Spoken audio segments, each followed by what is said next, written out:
असलकुम good morning सोहणिਓ good morning ਭਈ ਅੱਜ ਅਸੀਂ ਗੁੱਡ ਮਾਰਨਿੰਗ ਕਹਿ ਰਹੇ ਆ ਤੁਹਾਨੂੰ ਸ਼ਾਦੀ ਵਾਲੇ ਘਰ ਤੋਂ ਨਾਸ਼ਤੇ ਵਾਸਤੇ ਤਾਂ ਫਾਰਗ ਹੋ ਕੇ ਅਸੀਂ ਉੱਪਰ ਆ ਗਏ ਆ ਤੇ ਅਸੀਂ ਬੈਗ ਤਿਆਰ ਕਰਨ ਲੱਗੇ ਆ ਦੁਲਹਨ ਦੇ ਕੱਪੜਿਆਂ ਦਾ ਅਸੀਂ ਸੋਚਿਆ ਕਿ ਹੁਣ ਇਸ ਬੈਗ ਵਿੱਚ ਕੱਪੜੇ ਤੇ ਪਾਣੀ ਦੇ ਨਾਲ ਕਮਰੇ 'ਚ ਤੁਹਾਨੂੰ ਖਾਸਾ ਖਲਾਰਾ ਨਜ਼ਰ ਆ ਰਿਹਾ ਹੋਵੇਗਾ ਬਿਸਤਰੇ ਨਿਕਲ ਆਏ ਨੇ ਮਹਿਮਾਨਾਂ ਦੇ ਇਸਤਕਬਾਲ ਲਈ ਤੇ ਸਰਾਣੇ ਤੇ ਕੰਬਲ ਕਿਉਂਕਿ ਮਹਿਮਾਨਾਂ ਦੀ ਆਮਦ ਸ਼ੁਰੂ ਹੋ ਚੁੱਕੀ ਹੈ ਔਰ ਅਸੀਂ ਪਹਿਲੇ ਮਹਿਮਾਨ ਘਰ 'ਚ ਆ ਚੁੱਕੇ ਆ ਇਸ ਤੋਂ ਸ਼ਾਦੀ ਦੇ ਕੱਪੜੇ ਅਸੀਂ ਸਮੇਟਣ ਲੱਗੇ ਸਾਂ ਅਸੀਂ ਸੋਚਿਆ ਕਿ ਤੁਹਾਨੂੰ ਇਸ ਵਿੱਚ ਸ਼ਾਮਿਲ ਕਰ ਲਈਏ ਤੁਹਾਨੂੰ ਦਿਖਾ ਦਈਏ ਕਿ ਕਿਹੜੇ ਕਿਹੜੇ ਕੱਪੜੇ ਬਣਾਏ ਨੇ ਤੇ ਚਲੋ ਵੀ ਅਸੀਂ ਤੁਹਾਨੂੰ ਫਿਰ ਦਿਖਾਉਂਦੇ ਹਾਂ।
ਇਹ ਦੇਖ ਲਓ ਜੀ ਮਹਿਮਾਨਾਂ ਦੀ ਤਿਆਰੀ ਹੋ ਗਈ ਹੈ। ਸਰਾਣੇ ਤੇ ਬਿਸਤਰੇ ਨਿਕਲ ਆਏ ਨੇ ਕਿਉਂਕਿ ਸਰਦੀ ਹੈ। ਸਾਰੇ ਮਹਿਮਾਨਾਂ ਦਾ ਇੰਤਜ਼ਾਮ ਕਰਨਾ ਵੀ ਉਹਦੇ ਹਵਾਲੇ ਦੇ ਨਾਲ ਕਿ ਸਰਦੀ ਹੈ, ਸਭ ਨੂੰ ਬਿਸਤਰ ਵੀ ਮਿਲਣ। ਤੇ ਇਹ ਬਿਸਤਰੇ ਕੱਢ ਕੇ ਪੇਟੀਆਂ 'ਚੋਂ ਇੱਥੇ ਢੇਰ ਲਾ ਦਿੱਤਾ ਵੇ। ਇਹ ਬਿਸਤਰਿਆਂ ਦਾ ਢੇਰ ਹੈ। ਇਹ ਦੇਖੋ ਜੀ ਥੱਲੇ ਰਜ਼ਾਈਆਂ ਵੀ ਪਈਆਂ ਨੇ ਤੇ ਨਾਲ ਸਰਾਣੇ ਤੇ ਰਜ਼ਾਈਆਂ ਤੇ ਸਭ ਕੁਝ। ਇਹਦੇ ਉੱਤੇ ਚਾਦਰ ਪਾ ਕੇ ਇਹਨੂੰ ਦੁਲਹਨ ਬਣਾ ਦਿੱਤਾ ਗਿਆ ਕਿ ਕਿਸੇ ਨੂੰ ਪਤਾ ਨਾ ਚੱਲੇ ਕਿ ਇਹਦੇ ਅੰਦਰ ਕੀ ਹੈ ਧਮਾਕਾ ਖੇਜ਼ ਚੀਜ਼ਾਂ। ਪਹਿਲੇ ਮਹਿਮਾਨਾਂ ਦਾ ਸਮਾਨ ਤੇ ਆ ਚੁੱਕਿਆ, ਸਾਡਾ ਸਮਾਨ ਇੱਧਰ ਪਿਆ ਵੇ ਤੇ ਨਾਲ ਨਾਲ ਜਿਵੇਂ ਮਹਿਮਾਨ ਆਉਂਦੇ ਜਾਣਗੇ ਇਹ ਕਮਰਾ ਮਜ਼ੀਦ ਫੁੱਲ ਹੁੰਦਾ ਜਾਏਗਾ, ਮਜ਼ੀਦ ਫੁੱਲ ਹੁੰਦਾ। ਤੇ ਇਹ ਹੁਣ ਸਾਰਾ ਅਸੀਂ ਸਮੇਟਣਾ ਵੀ, ਇਹਨੂੰ ਬੈਗ ਵਿੱਚ ਪਾ ਕੇ ਪੈਕਿੰਗ ਫਾਈਨਲੀ ਇਹਦੀ ਹੋਣੀ ਹੈ। ਤੇ ਇੱਥੇ ਵੀ ਬਿਸਤਰਿਆਂ ਦੇ ਢੇਰ ਲੱਗੇ ਹੋਏ ਨੇ ਤੇ ਇਹ ਪਿਆ ਵੇ ਵਾਲ ਕਰਨ ਵਾਲਾ। ਇਹ ਮੈਨੂੰ ਲਾਈਬਾ ਨੇ ਹੁਣ ਮੇਰੇ ਵਾਲ ਜਿਹੜੇ ਬੜੀ ਉਹਨੇ ਮਿਹਨਤ ਕੀਤੀ ਹੈ। ਤੇ ਇਹ ਦੇਖ ਲਓ ਬਈ ਸਟੀਮਰ, ਇਹਨਾਂ ਕੱਪੜੇ ਜਿਹੜੇ ਨੇ ਹੁੰਦੇ ਨੇ ਪ੍ਰੈਸ ਕਰ ਲਵੋ। ਰੇਸ਼ਮੀ ਕੱਪੜਿਆਂ ਵਾਸਤੇ ਬਿਹਤਰੀਨ ਚੀਜ਼ ਹੈ, ਬੜੀ ਬਿਹਤਰੀਨ ਚੀਜ਼ ਹੈ ਰੇਸ਼ਮੀ ਕੱਪੜੇ ਜਿਹੜੇ ਕਰੋ, ਖਾਸ ਕਰ ਫੈਂਸੀ, ਕਿਉਂਕਿ ਡਰ ਹੁੰਦਾ ਵੇ ਕਿ ਵੀ ਜਲ ਨਾ ਜਾਣ। ਤੇ ਬਹੁਤ ਅੱਛੀ ਚੀਜ਼ ਹੈ। ਮੈਂ ਕੋਈ ਉਹਨਾਂ ਦੀ ਮਸ਼ਹੂਰੀ ਨਹੀਂ ਕਰ ਰਹੀ ਹਾਂ, ਲੇਕਿਨ ਇਹ ਵੇ ਕਿ ਬਹੁਤ ਮੈਂ ਅਜ਼ਮਾਈ ਹੋਈ ਚੀਜ਼ ਹੈ। ਇਸ ਤੋਂ ਇਹਨਾਂ ਨੂੰ ਵੀ ਕਿਹਾ ਗਿਆ ਕਿ ਭਈ ਇਹ ਚੀਜ਼ ਬੜੀ ਅੱਛੀ ਹੈ ਤੇ ਲੈ ਕੇ ਦਿੱਤੀ ਗਈ ਹੈ ਕਿ ਭਈ ਇਹ ਇਸਤੇਮਾਲ ਕਰੋ। ਕੱਪੜੇ ਸੜਨ ਦਾ ਕੋਈ ਡਰ ਨਹੀਂ। ਜਿਸ ਤਰ੍ਹਾਂ ਮਰਜ਼ੀ ਰੇਸ਼ਮੀ ਕੱਪੜੇ ਤੁਸੀਂ ਇਹਨਾਂ ਪ੍ਰੈਸ ਕਰੋ, ਕੋਈ ਮੁਸ਼ਕਿਲ ਨਹੀਂ ਹੁੰਦੀ। ਤੇ ਲਾਈਬਾ ਨੂੰ ਜਿਹੜਾ ਮੈਨੂੰ ਬੜਾ ਜ਼ਬਰਦਸਤ ਗਿਫਟ ਮਿਲਿਆ ਲਾਈਬਾ ਨੂੰ, ਕਿ ਲਾਈਬਾ ਬੜੀ ਕੰਮ ਦੀ ਬੱਚੀ ਹੈ ਤੇ ਇਹਨੂੰ ਗਿਫਟ ਦਿੱਤਾ ਗਿਆ। ਲਓ ਬਈ ਇਹ ਸਾਡਾ ਖਿਲਾਰਾ ਦੇਖ ਲਵੋ ਸਾਰਾ। ਤੇ ਹੁਣ ਅਸੀਂ ਤੁਹਾਡੇ ਕੋਲ ਇਜਾਜ਼ਤ ਚਾਹੁੰਦੇ ਹਾਂ। ਚਲੋ ਵੀ ਅਸੀਂ ਕੱਪੜੇ ਤੁਹਾਨੂੰ ਦਿਖਾ ਦਿੱਤੇ ਨੇ, ਬੜੀ ਕੋਸ਼ਿਸ਼ ਕੀਤੀ ਹੈ। ਹੁਣ ਅਸੀਂ ਕੱਪੜਿਆਂ ਨੂੰ ਤੈਅ ਕਰਨਾ ਹੈ, ਕਿਸੇ ਨੂੰ ਹੈਂਗਰ 'ਚ ਪਾਉਣਾ ਹੈ, ਕਿਸੇ ਨੂੰ ਥੈਲੀ 'ਚ ਪਾਉਣਾ ਹੈ। ਥੈਲੀਆਂ ਸ਼ੈਲੀਆਂ ਪਈਆਂ ਨੇ ਸਭ ਅਸੀਂ, ਕਿਉਂਕਿ ਸਪੈਸ਼ਲੀ ਜਿਹੜੇ ਕੰਮ ਵਾਲੇ ਕੱਪੜੇ ਨੇ ਉਹਨਾਂ ਦੇ ਜਿਹੜੇ ਆਉਂਦੇ ਨੇ ਨਾਲ ਬੈਗ ਆਉਂਦੇ ਨੇ, ਉਹਨਾਂ ਵਿੱਚ ਪਾ ਕੇ ਔਰ ਫਿਰ ਅਸੀਂ ਬੈਗ ਨੂੰ 'ਚ ਪਾ ਕੇ ਬੰਦ ਕਰ ਦੇਣਾ ਤਾਂ ਕਿ ਇੱਥੋਂ ਖਿਲਾਰਾ ਸਿਮਟ ਜਾਵੇ। ਤੇ ਅਸੀਂ ਪੂਰੀ ਕੋਸ਼ਿਸ਼ ਕੀਤੀ ਹੈ ਕਿ ਤੁਹਾਨੂੰ ਇਹ 'ਚ ਸ਼ਾਮਿਲ ਰੱਖੀਏ। ਤੁਸੀਂ ਦੱਸਿਓ, ਮੈਨੂੰ ਕਮੈਂਟ ਵਿੱਚ ਦੱਸਿਓ ਕਿ ਤੁਹਾਨੂੰ ਕੈਸਾ ਲੱਗਿਆ ਔਰ ਸਾਰਿਆਂ ਤੋਂ ਸੋਹਣਾ ਜੋੜਾ ਤੁਹਾਨੂੰ ਕਿਹੜਾ ਲੱਗਿਆ ਵੇ। ਮੈਨੂੰ ਤਾਂ ਸਾਰੇ ਹੀ ਚੰਗੇ ਲੱਗੇ ਨੇ ਕਿ ਜਦੋਂ ਦੁਲਹਨ ਨਵੀਂ ਸ਼ਾਦੀ ਹੁੰਦੀ ਹੈ ਉਹਦੇ ਨੇ ਸੱਜਦੀ ਹੈ ਸਵਰਦੀ ਹੈ, ਜਿਹੜਾ ਵੀ ਕੱਪੜਾ ਪਾਉਂਦੀ ਹੈ ਨਾ ਵੀ ਸੱਜ ਜਾਂਦਾ ਉਹਦੇ 'ਤੇ।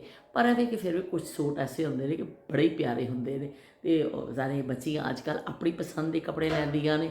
ਇਹ ਬਹੁਤ ਅੱਛਾ ਆ ਗਿਆ ਚੇਂਜ ਕਿ ਬੱਚੀਆਂ ਹੁਣ ਆਪਣੀ ਪਸੰਦ ਦੀ, ਆਪਣੀ ਚੋਇਸ ਨਾਲ ਕੱਪੜੇ ਬਣਾ ਲੈਂਦੀਆਂ ਨੇ ਜੋ ਉਹਨਾਂ ਨੂੰ ਚੀਜ਼ ਚਾਹੀਦੀ ਹੁੰਦੀ ਹੈ। ਤੇ ਇਸ ਤੋਂ ਫਿਰ ਦੂਸਰਿਆਂ ਨੂੰ ਟੈਨਸ਼ਨ ਨਹੀਂ ਹੁੰਦੀ ਕਿ ਵੀ ਇਹਨਾਂ ਨੂੰ ਪਤਾ ਨਹੀਂ ਪਸੰਦ ਆਏਗਾ ਕਿ ਨਹੀਂ ਆਏਗਾ।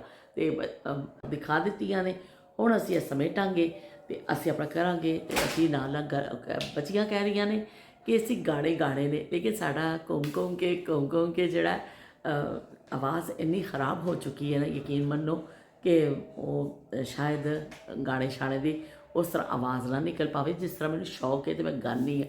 ਤੇ ਬਹਿਰਹਾਲ ਦੇਖਾਂਗੇ, ਕੋਸ਼ਿਸ਼ ਤੇ ਅਸੀਂ ਜਾਰੀ ਰੱਖਾਂਗੇ, ਨਾਕਾਮ ਹੀ ਸਹੀ, ਗਾਣੇ ਅਸੀਂ ਨਹੀਂ ਛੱਡਣੇ। ਪਰ ਫਿਰ ਤੁਹਾਡਾ ਮਿਲਨੇ, ਅਸੀਂ ਮਿਲਦੇ ਰਹਾਂਗੇ। ਪਹਿਲੀ ਸ਼ੁਰੂਆਤ ਅਸੀਂ ਤੁਹਾਡੇ ਨਾਲ ਹੀ ਕੀਤੀ ਹੈ ਕਿ ਤੁਹਾਨੂੰ ਆਪਣੇ ਸ਼ਾਮਿਲ ਕੀਤਾ ਹੋਵੇ ਤੁਹਾਨੂੰ ਆਪਣੇ ਨਾਲ ਕਿ ਵੀ ਦੇਖੋ ਵੀ ਸ਼ਾਦੀ ਦੇ ਕੱਪੜੇ ਸੋਹਣੇ ਸੋਹਣੇ, ਵਹੁਟੀ ਦੇ ਕੱਪੜੇ। ਤੇ ਫਿਰ ਅਸੀਂ ਮਿਲਨੇ ਹਾਂ। ਅੱਲਾ ਹਾਫਿਜ਼, ਰੱਬ ਰਾਖਾ।